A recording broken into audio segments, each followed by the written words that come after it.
19 سال کے جوان تو آج عورتوں پر جھپٹا مارنے کے پلان بنا رہے ہیں، عزتوں پر ڈاکہ ڈالنے کی سوچ رہے ہیں۔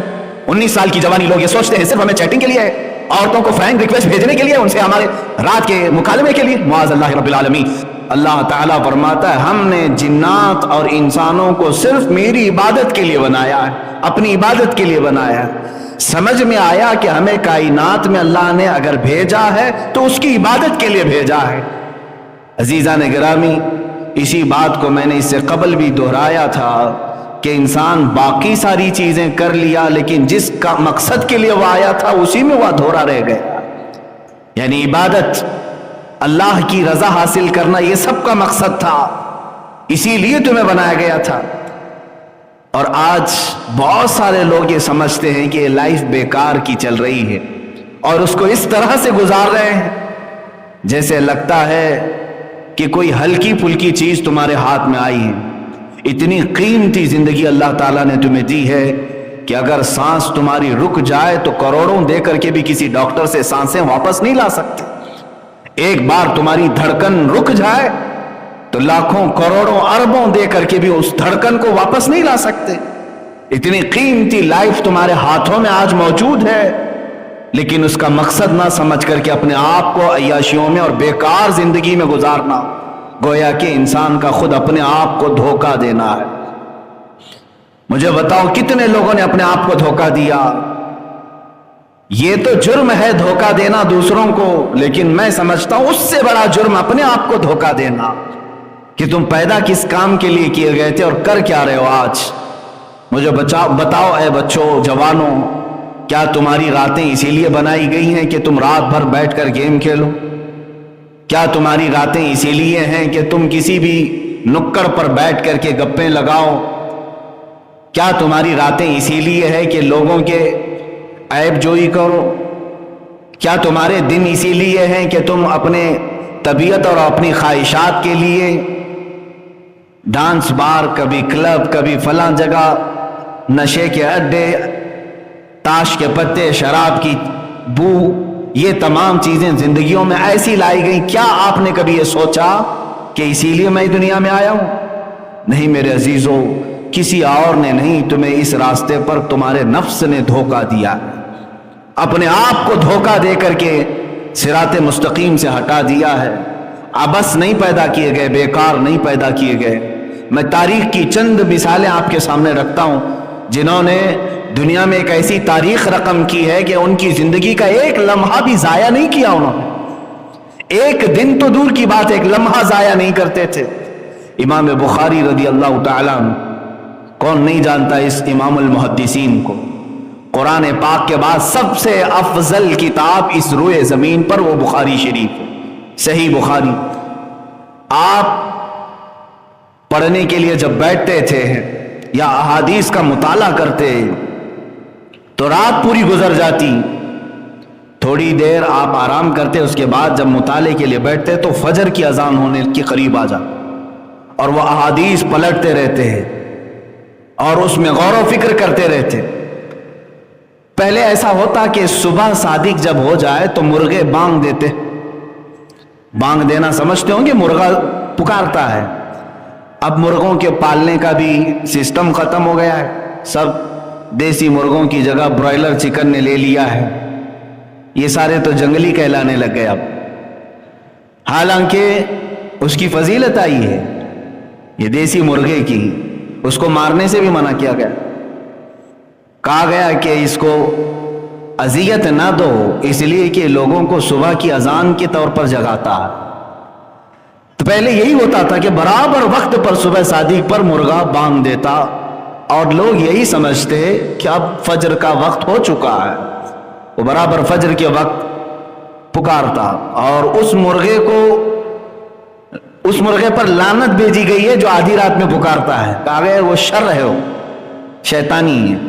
خیر، امام بخاری رحمت اللہ تعالی علیہ کچھ لکھ رہے تھے یا پڑھ رہے تھے، مرغے نے بانگ دی تو جیسے ہی مرغا بانگ دیتا آپ اپنی کتاب بند کر دیتے اور مسجد کی طرف چلے جاتے۔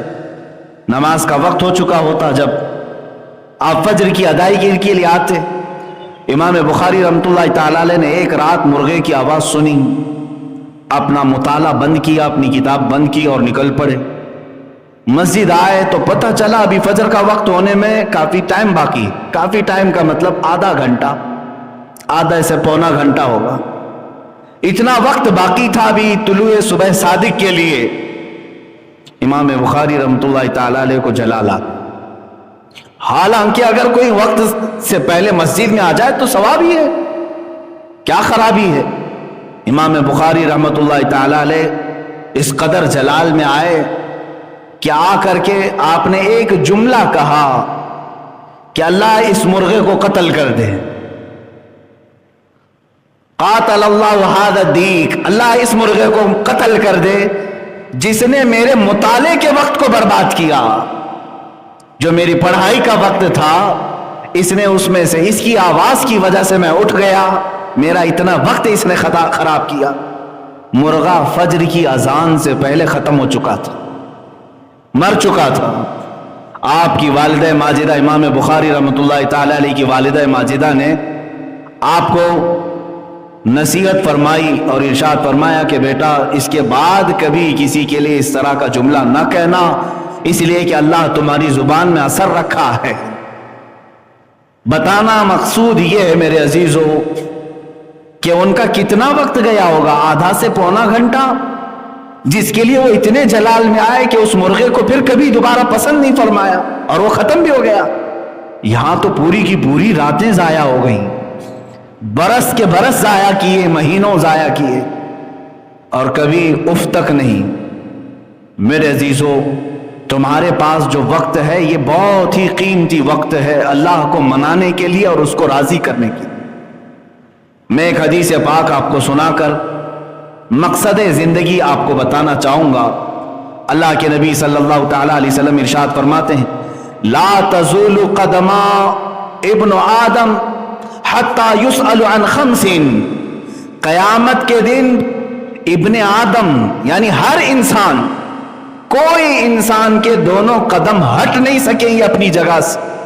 جو محشر کا میدان ہوگا، میرے آقا صلی اللہ علیہ وسلم فرماتے ہیں لا تزول قدما ابن آدم، پورے انسانوں میں سے کسی انسان کے دونوں قدم ہٹیں گے نہیں اس وقت تک حتی یسأل عن خمس، جب تک کہ اس سے 5 چیزوں کا سوال نہ ہو جائے، جب تک کہ اس سے 5 چیزوں کے بارے میں پوچھ نہ لیا جائے۔ وہ 5 چیزیں کیا ہیں؟ یہ ترمذی شریف کی صحیح حدیث ہے۔ اللہ کے نبی صلی اللہ تعالی علیہ وسلم فرماتے ہیں عن عمرہ فیما افناہ، سب سے پہلا سوال یہ ہوگا کہ اللہ نے جو تجھے پوری عمر دی تو نے کہاں کہاں گزاری، پورا حساب دے دے۔ وعن شبابہ فیما ابلاہ، دوسرا سوال، حالانکہ عمر میں یہ ساری چیزیں آ گئی تھی لیکن پھر خاص ایک سوال یہ کرے گا رب تعالی فی ان شبابہ، تیری جوانی کے بارے میں پوچھا جائے گا، ہر ایک کی جوانی کے متعلق پوچھا جائے گا کہ تو نے یہ کہاں کہاں گزاری۔ اور تیسرا سوال وعن مالہ من این اکتسبہ، اور اس کے مال کے بارے میں پوچھا جائے گا کہ کہاں سے حاصل کیا تھا۔ وفیما انفقہ، اور کہاں خرچ کیا، یہ چوتھا۔ اور وفیما، اور سوال ہوگا وفیما عمل من علم او کما قال النبی صلی اللہ علیہ وسلم، جتنا اس نے علم حاصل کیا اس پر کتنا عمل کیا تھا۔ یہ 5 سوالات جب تک نہ کیے جائیں ہر انسان سے کوئی وہاں سے ہٹے گا نہیں۔ سب سے پہلا سوال عمر کے متعلق ہی ہے۔ کیا ہمارے پاس ان 5 سوالات کے جوابات تیار ہیں؟ نوجوانوں تم بتاؤ کہ جوانی کے متعلق جب سوال ہوگا تو بزرگان دین جو اس کی تشریح فرماتے ہیں دوسرے سوال پر انسانیت اٹک کر رہ جائے گی، یہاں تک کہ یہ دوسرا سوال ہے وعن شبابہ فیما ابلاہ، اور جوانی کے متعلق پوچھا جائے گا کہ کہاں کہاں گزارا، بتا دے۔ اب بتانے کے لیے جب شروع کرتا ہے جوان کہ میری جوانی شروع ہوئی تھی 15 سال سے، اور جب بتانا شروع کرتا ہے، بزرگوں نے تشریح میں لکھا کسی کی جوانی کا حساب دے دیتے 200 سال لگ جائیں لیکن اس کا حساب ختم نہیں ہو رہا ہوگا۔